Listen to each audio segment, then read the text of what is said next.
পুরুষেরও দায়িত্ব আছে গো। গিয়ে বউকে চট করে তুমি থাপ্পড় মারতে পারবা না। খাবারে যদি লবণ একটু কম হয় তার মা তোলে গালি দিতে পারবা না। কারণ তুমি যেমনি ভাবে বাইরে তুমি অনেক পরিশ্রম করো, মা বোনদের পরিশ্রম বন্ধু কম না, ঠিক কিনা বলেন? সারাটা দিন বন্ধু গ্রামের কথা বলছি, এই কত বড় উঠান, এই উঠানটা ঝাড়ু দিতে হয়, লাকড়ি দিয়ে রান্না হয়, গাছতল থেকে পাতা কুড়িয়ে আনতে হয়, হয় কি হয় না? রান্না বান্নার শেষে বন্ধু হাড়ি পাতিল মাজতে হয়, স্বামী এবং তার পরিবারের মানুষগুলোকে তাদের মুখে তুলে খাবারটা দিতে হয়, হয় কি হয় না? বন্ধুরে, তারা দিনে 3-4 বার আগুনের কাছে যাইতে হয়। সবচেয়ে বড় কষ্ট হলো তার যে ওদরের সন্তান, ওই সন্তানের দায়িত্ব অতিরিক্ত ভাবে পালন করতে হয়, হয় কি হয় না? আবার যখন স্বামী বাড়িতে আসলে অসুস্থ দেখা যায়, ও বন্ধু স্বামীর সেবা করতে হয়, শ্বশুর সেবা করতে হয়, শাশুড়ির সেবা করতে হয়। এটা বাংলাদেশের একটা নিয়ম, ঠিক কিনা বলেন? তাহলে মেয়েরাও কম কষ্ট করে না, ঘরের বিবিরাও কম কষ্ট করে না। সবচেয়ে বড় কষ্ট হলো, ও বন্ধু, তুমি তোমার ঘরে বিবিকে রেখে মোবাইলের মাধ্যমে, ফেসবুকের মাধ্যমে অন্য নারীর সাথে নষ্ট মনোভাব নিয়ে কথা বলো, আছে না নাই? আছে। ঘরে বউ রেখে তুমি আরেকটা বিয়ে করে ফেললা, আছে না নাই? নারীদের কষ্ট কিনা বলেন? বন্ধু আল্লাহ রাসূল বলে দিয়েছেন, তোমার যদি মনে চায়, তোমার যদি পাওয়ার থাকে, তুমি 4টা বিয়ে করো। কয়টা? আরো জোরে বলেন, কয়টা? 4টা বিয়ে করো। ও বন্ধু, সব কিছু তোমার সমান করে 4 জনকে দিতে হবে, এবং তোমার দেহের ভাগটাও তুমি সমান করে 4 জন বিবিকে দিতে হবে।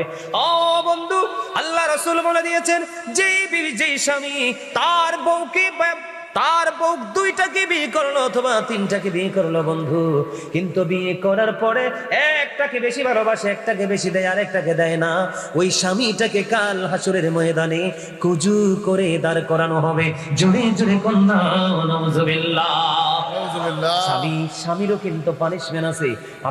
আপনার রায় ফেলে যেমন বিবির জান্নাত শুনে এসেছি, আর আপনার বিরুদ্ধে যদি আপনার বিবি অভিযোগ করে দেয়, তাহলে আপনি অটো হয়ে যাবেন, ইউ আর আন্ডার অ্যারেস্ট, ঠিক কিনা বলে? অত হাত করা লেগে যাবে। হাত করাটা আরো ভয়ঙ্কর আছে বন্ধু। বর্তমানে অনেক দেখেছি, আমার কাছে নালিশ এসেছে, অনেক স্বামী আছে বন্ধু, অনেক স্বামী আছে বিবিকে বিয়ের পরে তার মোহরানা দেয় না। আমার কথা কয় না? আছে না নাই? মোহরানা দেয় না, আছে না নাই? আমার কথা কন না কিনলে? কিন্তু আপনিও মোহরানা দেন নাই, বিবিও আপনাকে মাফ করে নাই।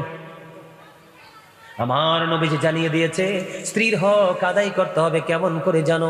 বিবিকে বিয়ে করেছো, তার মোহরানা তুমি তাকে বুঝিয়ে দাও। এই বর্তমানে এখনো আমাদের বাংলাদেশে অনেক মারা লাঞ্ছিত হচ্ছে, অপমানিত হচ্ছে, কারণ স্বামী যাওয়ার সময় তাকে কিছু দিয়ে যায় নাই। যদি দিয়ে যাইতো, কেউ না কেউ তার অর্থের জন্য তাকে একটু ভালোবাসতো, একটু আদর করতো, তার সেবা যত্ন করতো। ও বন্ধু, এখনকার বর্তমানে ম্যাক্সিমাম ঘরে পুত্রবধূ হলো 100% ভয়ঙ্কর ডাইনি। কথা বলেন না কেন? আছে না নাই? আছে না নাই? চুপে চুপে স্বামীর পকেট কেটে বাবার বাড়ি পাঠাবে, কিন্তু শাশুড়িকে দেখলে আঁচল করে লুকাবে। কথা কন না কেন? বন্ধুরে আমার, এই জন্য আমি আপনাদেরকে বলে দিতে চাই, আল্লাহ রাসূল বলে দিয়েছেন, তুমি তোমার বিবিকে বিয়ের পরে মোহরানাটা দিয়ে দাও। তার কারণ হলো, আমার নবীজি বললেন, যেই স্বামী বিবির হক আদায় না করে ইন্তেকাল করলো, তাকে কাল হাসরের ময়দানে জিনাকারীদের অন্তর্ভুক্ত করে দেওয়া হবে। জোরে জোরে কন্যা নাউজুবিল্লাহ। কি বুঝতে পারছেন না কিছু? হ্যাঁ, বিবিকে তার প্রাপ্য বুঝিয়ে দিতে হবে। আপনি দোকানে চা খেয়েছেন, বিবির জন্য চা নিতে হবে। আপনার পরনের জন্য পাঞ্জাবি কিনেছেন, বিবির জন্য তার পছন্দ মতো কিছু কিনতে হবে। ও বন্ধু, আপনি দোকানে মিষ্টি খেয়েছেন, বিবির জন্য মিষ্টির ব্যবস্থা করতে হবে। আপনি বাইরে খেয়ে পেট ভরে চলে আসলেন, কিন্তু বিবিটা আপনার জন্য অপেক্ষা করতে থাকলো, ওই বিবির জন্য আপনি বরাদ্দ দিবেন কি? কথা বলেন, আমার কথা কি বুঝতেছেন? আরো জোরে বলেন। তাহলে স্বামীর যেমন কর্তব্য আছে, স্ত্রীরও তেমন কর্তব্য আছে। তবে স্বামী স্ত্রী 2 জন যদি আপনাদেরকে ঠিক থাকতে হয়, তাহলে আপনাকে আমাকে একটা কাজ করতে হবে, মেয়েটাকে বিয়ে দিতে হবে। বন্ধু, বড়লোক টাকাওয়ালা পড়ে আপনাকে সর্বপ্রথম খেয়াল করতে হবে ছেলেটা আল্লাহওয়ালা কিনা। জোরে জোরে বলেন না সুবহানাল্লাহ। তাহলে স্বামীর কলিজায় আগুন দেওয়া যাবে না, স্বামীর কথা অমান্য করা যাবে না, স্বামীর অনুমতি ছাড়া দেদারসে চলাফেরা করা যাবে না। মনে রাখবেন, একটা নারীর জন্য 3টা পুরুষ গুরুত্বপূর্ণ। কয়টা? একটা নারী তার বাড়ি ছেড়ে অন্য কোথাও যেতে হলে, কোথাও যদি যেতে হয়, বন্ধ হয়তো তার বাবা থাকতে হবে, বিয়ে হলে তার স্বামী থাকতে হবে, অন্যথায় তার পেটের সন্তান যদি উপযুক্ত হয় সন্তানকে নিয়ে যেতে হবে, অন্যথায় কোনো নারী একা একা পথ চলতে পারবে না। কারণ নারী হলো শয়তানের রশি, নারীকে শয়তান কুমন্ত্রণা দিয়ে বেশি নষ্ট করে দেয়, ঠিক কিনা বলে? কারণ নারীরা হলো গোপনীয় জীব। কি গোপনীয় জীব? আল্লাহ রাসূল বলেছেন তোমরা তো ঘরের মধ্যেই থাকো, কারণ আল্লাহ কোরআনে বলেছেন ওয়াকারনা ফি বুয়ুতিকুন্না ওয়ালা তাবাররাজনা তাবাররুজাল জাহিলিয়াতিল ঊলা। আমার আল্লাহ বলেছেন ওই জাহিলি যুগের নারীদের মতো তোমরা তোমাদের রূপকে অন্য কোনো বেগানা পুরুষকে দেখায়ও না, ঘর থেকে বের হয়ো না, তোমরা ঘরেই থাকো। হুজুর আমরা কি বের হব না? বের হব, তবে বের হব ঘরটা নিয়ে বের হব। আমি যেই পোশাক পরলে আমাকে কেউ চিনতে পারবে না, বুঝতে পারবে না, আমার বডি ফিটনেস সম্পর্কে কোনো ধারণা করতে পারবে না, ওই সমস্ত পোশাক পরে বের হতে হবে। এইভাবে পোশাক পরে পথ চলা একটা নারীর জন্য ফরজ। সুবহানাল্লাহ বলেন না কেন? আরো জোরে বলেন না সুবহানাল্লাহ। তাহলে নারীদেরকে নিয়ে নারীদেরকে সতর্ক থাকার দরকার আছে না নাই? বন্ধুরে আমার, এখন অনেক স্বামী আছে আমি দেখতে পাই, সেও সাথে আছে বিবিকে এমন শাড়ি পরাইছে পাতলা, বিবি 3 পিস পরেছে, 3 পিস পরা কিন্তু সুন্নতে পোশাক, পুরো অঙ্গ ঢেকে থাকে। কিন্তু বন্ধু তুমি 3 পিসের সাথে ওড়না পরাইলা, ওই ওড়নাটা হলো একেবারে নেট জালের মতো, মাথায় দিয়েছে ঠিকই কিন্তু তার অঙ্গ দেখা যায়। আল্লাহ রাসূল বললেন যেই নারী পোশাক পরার পরেও তার অঙ্গ দেখা যায়, ওই নারী পোশাক পরিহিত নারী নয়, ওই নারী হলেন উলঙ্গিনী। সুরসুরি কন্যা, নাউজুবিল্লাহ। তাহলে আজকে থেকে কি করা যাবে না বন্ধু? আবু বকরের কন্যা আমার রাসূলের সামনে দিয়ে যাচ্ছে, কিন্তু তার পরনে পোশাকটা ছিল পাতলা। আল্লাহ রাসূলকে সালাম দিলেন, আল্লাহর হাবিব তার সালামের জবাব দিলেন, কিন্তু উল্টো দিকে তাকিয়ে রইলেন। বলে হুজুর কেন গো? কারণ আমার রাসূল বলে দিয়েছেন মেয়েরা যখন প্রাপ্তবয়স্ক হয় তখন তাদের এই সব কিছু ঢেকে রাখতে হয়, ফরজ। কারণ পাতলা পোশাক পরলে অঙ্গ দেখা যায়, এই পোশাক পরলেও তার জাহান্নাম সুনিশ্চিত থাকে। জোরে জোরে কন্যা নাউজুবিল্লাহ। কটা বাজে? বাজুক যাই বাজুক। ওমা রাজ্যের বাচ্চা কিছু তো ওয়াজটা শেষ করে দিতে হইব। হ্যাঁ চলুক। ভাল লাগে? আপনার কাছে ভাল লাগেনি? সবার কাছে? আরো জোরে কোন? ঠিক, আরো জোরে। সবার কাছে ভাল লাগে? তাহলে একটা গজল গাই। হ্যাঁ গাইব? হ্যাঁ আরো জোরে। হয়ে যাক। সাবধানে থাকি ওনারি পর্দার আড়ালে, হাদিসে হারাম লেখে অন্য দেখিলে, সাবধানে থাকি ওনারি পর্দার আড়ালে, পর্দা করে চললে নারী ফাতেমারই সঙ্গে তুমি, ফাতেমারই সঙ্গে তোমার জান্নাত হবে। সাবধানে থাকি ওনারি পর্দার আড়ালে। বর্তমানের নারী গণে তারা স্বামীদেরকে ঘরে রেখে, ভালো লাগে না তাদের পার্কে না গেলে। এনার্জি নাই, সব এনার্জি ঠিক কেন হলেন? আমি কি বল কথা কইছি? ভালো লাগে না তাদের পার্কে না গেলে, সাবধানে থাকি ও নারী পর্দার আড়ালে। বর্তমানের নারী গণে তারা ঠোঁটে গালে আলতা মেখে, রূপের ব্যবসা করে তারা শহরে চলে। ঠিক না ঠিক? রূপের ব্যবসা করে তারা শহরে চলে, সাবধানে থাকি ও নারী পর্দার আড়ালে। আজকালের নারী গণে তারা স্বামীদেরকে ঘরে রেখে, ভালো লাগে না তাদের মার্কেটে না করলে। ঠিক না ঠিক? ভালো লাগে না তাদের মার্কেটে না করলে, সাবধানে থাকি ও নারী পর্দার আড়ালে। ঠিক না ঠিক? আরে বলেন, এটার জন্য কিন্তু বিবি জাহান্নামে যাবে না, এটার জন্য কিন্তু বিবি দায়ী হবে না। প্রত্যেকটা স্বামীর কাঁধে তুলবে জাহান্নাম নামক বাঁশ। কথা বল না কেন? কারণ বিবি তো আপনার, রাখবেন কিভাবে ডিসাইড করবেন আপনি, আপনি তো ছেড়ে দিয়েছেন। ঠিক কিনা বলেন? তাহলে বন্ধু, বাবা মা, স্বামী এবং সন্তান সবাইকে অ্যালার্ট থাকতে হবে, ছেড়ে দিলে চলবে না। আপনার আমার প্রাণের রাসূল তিনি কি বলে দিয়েছেন? আমার দিকে তাকান। আমাদের সমাজের মধ্যে কিছু নারী আছে পুরুষের মতো চলে, আমার কথা কয় না কেন? আছে, আছে। আছে না নাই? দাদা ভাই আসেনি? আছে না? দেখবেন ছেলেরা গেঞ্জি পরে, ও যুবক তোমরা কেন বোঝো না, আমি কিন্তু শপিং করতে যাই, আমার চেয়ে ভালো শপিং এখানে আপনারা কেউ করতে পারবে না। মহিলাদের জিনিস আমার চেয়ে ভালো কেউ করতে পারবেন না। বলে হুজুর কেন?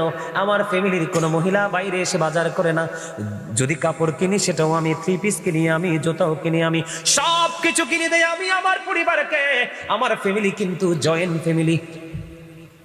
কাপড় কিনলে অনেকগুলো কিনতে হয়, জুতা কিনলে অনেকগুলো কিনতে হয়, বন্ধ এমনি করে করে সব কিছু আমি কিনে দিই, কখনো কোনো তাদের কোনো অভিযোগ থাকে না। বলে হুজুর কেন বললেন? এটা বলার কারণ হলো আমি যখন শপিং মলে যাই, পুরুষের শুধু কয়েকটা জিনিস আমি খুঁজে পাই, একটা পায়জামা, একটা ট্রাউজার, একটা টি শার্ট, আরেকটা গেঞ্জি, এই তো। পুরুষের কি শেষ না? আর কি কিছু আছে? কিন্তু বন্ধু তুমি মার্কেটে যাও গো, যাওয়ার পরে তুমি 1 পিস থেকে 2 পিস থেকে 3 পিস থেকে 4 পিস থেকে, ও বন্ধু তুমি যত তুমি মার্কেট ঘুরবে শুধুই নারীদের পোশাক। কিন্তু ওই হতভাগা নারীটা কতই হতভাগা, এত সুন্দর সুন্দর ড্রেস থাকার পরেও, এত সুন্দর সুন্দর পোশাক থাকার পরেও বাজারে গিয়ে একটা বন্ধু হাফাতা গেঞ্জি কিনে আনে, বাজারে গিয়ে একটা শার্ট কিনে আনে। আছে না নাই? আমি আপনাদেরকে বলে দেই, আগামী দিন থেকে বলবেন গাজী সুলাইমান বানিয়ে কোনো কথা বলছে কিনা। এই ছেলেরা পড়াটাই স্বাভাবিক, কিন্তু মেয়েরাও এখন জিন্স প্যান্ট পরে কি পড়ে না? বন্ধুরি আমার, আমি আপনাদেরকে আজকে বলে দেই, কারণ নারীরা হলো সবচেয়ে সম্মানী, ফুটন্ত ফুলের মতো, মায়ের মতো, মায়ের যা তারা সর্বোচ্চ সম্মানী। কিন্তু বন্ধু তার উল্টো দিকে গেলে এটা শয়তানের রশিও। কথা কন না কেন? পৃথিবীর বুকে যত পুরুষকে ফান্দে ফালিয়েছে, যত পুরুষকে ধ্বংস করেছে নারীরাও। কারণ আপনাকে মনে রাখতে হবে, যেখানে একজন বেগানা পুরুষ থাকে, যেখানে আরেকজন বেগানা নারী থাকে, এখানে তৃতীয় জন থাকে বন্ধু শয়তান। ঠিক কিনা বলে? এই জন্য আমি বলে দিতে চাই, ও বন্ধু নারীদের পোশাক পুরুষের জন্য, আর পুরুষের পোশাক নারীদের জন্য।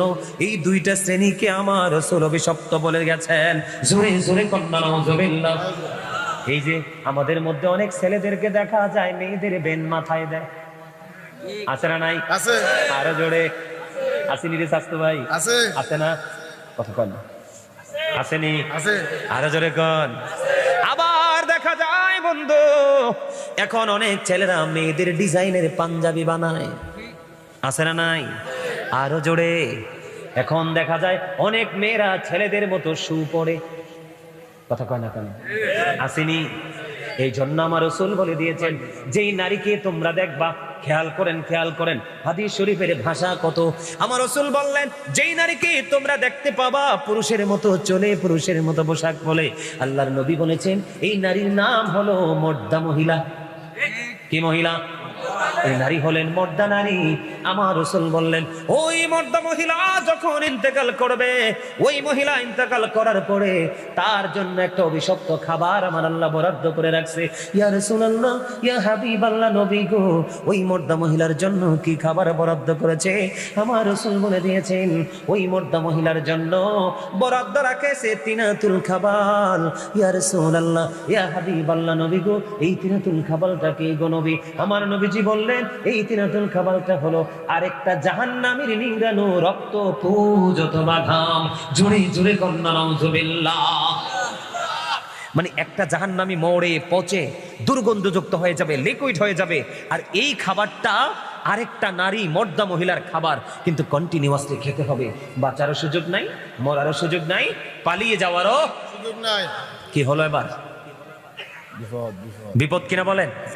তো সেই জন্য বাবা মা আপনার বিবিকে, কন্যাকে, নাতনিকে, বোনকে সবাই নিজের পাওয়ার অনুযায়ী কন্ট্রোলিং এ রাখার চেষ্টা করতে হবে।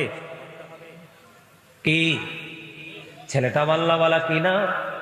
আর ছেলের ক্ষেত্রে আপনাকে খেয়াল করতে হবে মেয়েটা সুন্দরী রূপসী, এটা তো ভাববেন, কিন্তু তার আগে আপনাকে খেয়াল করতে হবে ওই মেয়েটা আল্লাহওয়ালা কিনা। মেয়েটা ধনীও না, মেয়েটা বড় লোকের বেটিও না, বংশমর্যাদাও ভালো না, দেখতে অপূর্ব সুন্দর দেখা যায় না। আপনার আমার প্রাণের রাসূল তিনি জানিয়ে দিয়েছেন, কিন্তু গরিব কালো, কিন্তু আল্লাহওয়ালা বুজুর্গ ফরেজগার ওই রকম মেয়ে যদি তুমি পাও, এটা যদি কান কাটা বাদি দাসী হয়, তুমি তাকে বউ করে গড়ে তোলো, কারণ এটার ঘর থেকে তোমার ঘর আলোকিত করে আসবে নূরানী সন্তান। সুবহানাল্লাহ বলেন না, আরো জোরে। বুঝতে পারছেন? আরো জোরে কম পারছেন তো? তাহলে দুজনই সচেতন হতে হবে, এবং সচেতনতাটা শুরু থেকে অবলম্বন করতে হবে। মাঝামাঝি এসে শেষে এসে সচেতনতা অবলম্বন করে কোনো ফায়দা নাই। আছে? আরো জোরে বলেন। নারীর যেমন পর্দা ফরজ, পুরুষেরও পর্দা ফরজ। নারীরা পোশাক পরবে, মাথা থেকে পা পর্যন্ত ঢেকে রাখবে, হাতের তালু দেখাতে পারবে, পায়ের তালু দেখাতে পারবে, বিশেষ কোনো প্রয়োজন হলে মুখটা দেখাতে পারবে, আর না হয় পুরো শরীর ঢেকে রাখা ফরজ। আর পুরুষের পর্দা হলো যেই কোনো পোশাকে পরেন আপনি উপর দিয়ে থাকবেন নাভি বরাবর। কি বরাবর?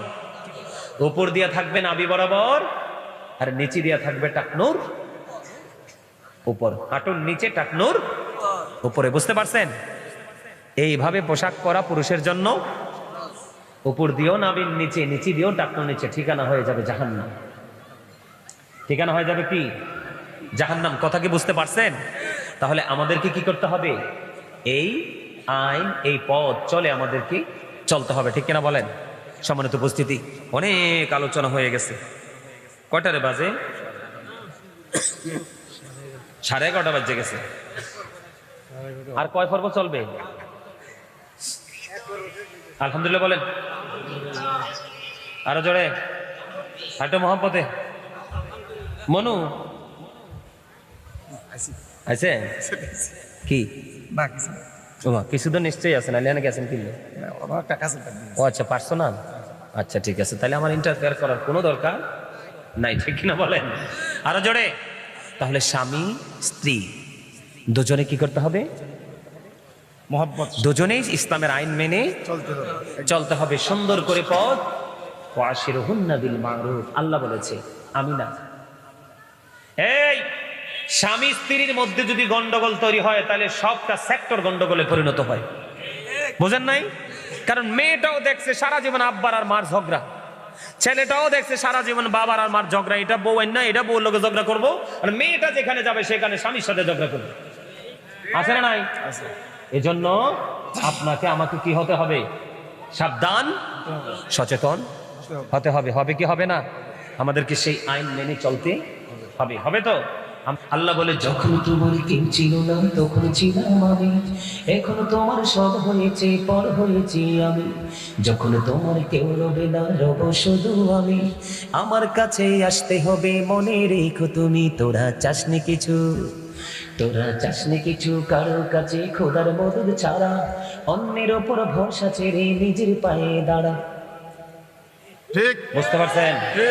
আপনারা কি নিজের বাজার নিজে করে নিবেন, নাকি আপনার ছেলে পাঠাবে সে আশায় থাকবেন? কোনটা বুঝতে পারছেননি? অন্যের উপর ভরসা করা যাবে না, অন্যের উপর ডিপেন্ডেন্ট হওয়া যাবে না। আপনার বাজার আপনাকে করে নিতে হবে, কারণ এই পৃথিবীর এই প্রজন্মের সন্তানগুলো অত্যন্ত নিষ্ঠুর। বাবা মরার পরে বাবার কবরের পারে তো যাবি না, বাবার সম্পদ নিয়ে কিভাবে নিজের হাতে করে নিবে সেই স্বপ্ন নিয়ে ব্যস্ত থাকবে।